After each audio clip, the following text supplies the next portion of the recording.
I'm Dale Smith for Looney Politics, and this last Friday was the annual debate in the House of Commons on changes to the standing orders that MPs would like to see, and it's a good chance to kind of take stock of where MPs feel that the rules that govern them are at.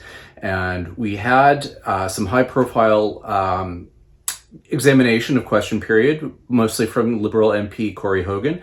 You can go read that in my column on Looney Politics. But some of the other discussions that were over the course of that day were interesting in and of themselves. One of them was the fact that some MPs are really starting to push back against the hybrid parliament. And that actually warms my heart because this is something that I was long opposed to when the Liberals were trying to make that happen before the pandemic happened.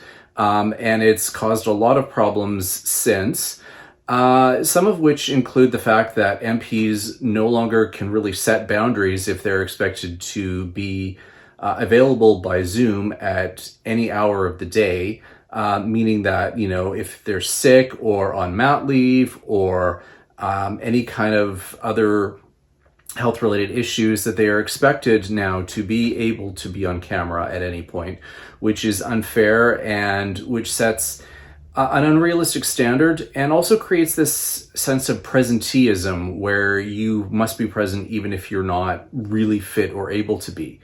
And that has been a problem. The hybrid system has exacerbated the problem with interpretation in Parliament because interpretation over Zoom is much more difficult and creates problems and has really exacerbated the problems with the interpretation in terms of the acoustic shocks, the people who are burning out from the profession, and is now an actual crisis in Parliament because we don't have enough interpreters to do the work, and we're not graduating enough to replace them, and therefore our ability to maintain a fully bilingual parliament is going to soon be impossible.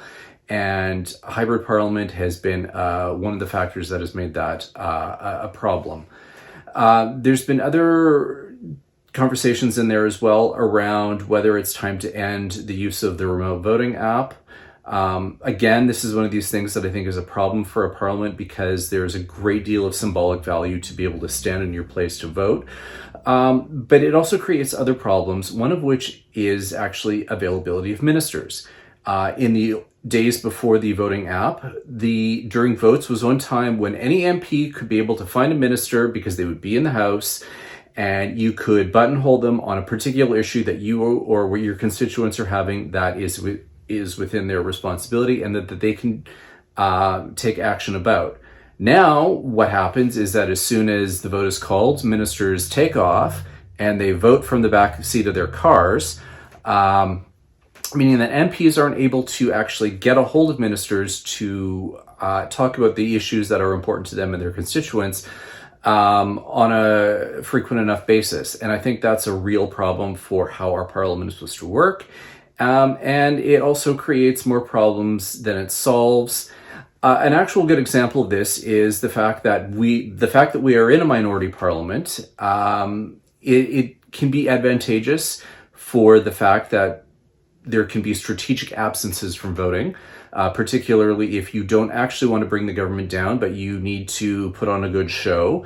And this led to things like Andrew Scheer and Scott Reid hiding behind the curtains in the chamber to pretend that their voting app couldn't work, and then they ran in to make sure that their votes were counted, even once they were assured that the government was not going to fall. But the problem is that the doors are sealed, so they had to have been in the chamber at the time and hiding behind the curtains, even though they claimed they weren't. But again, this is a problem that the voting app creates that shouldn't actually be a problem. If MPs are sick or absent or away and can't vote, there's for decades been a system of pairing votes for absences so that if someone on one party can't vote, someone from another party can't vote, their inability to vote cancel each other out.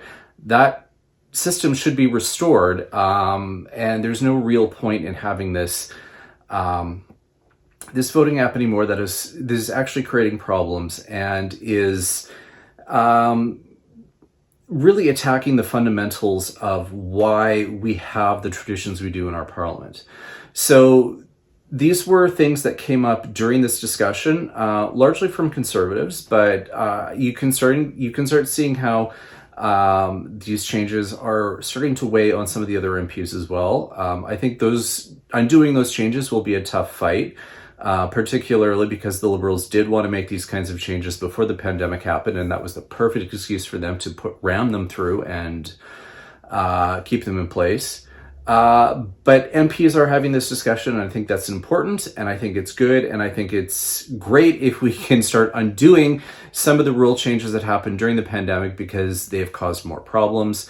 They are damaging our parliament, and I think these are things we need to start reconsidering as we move along.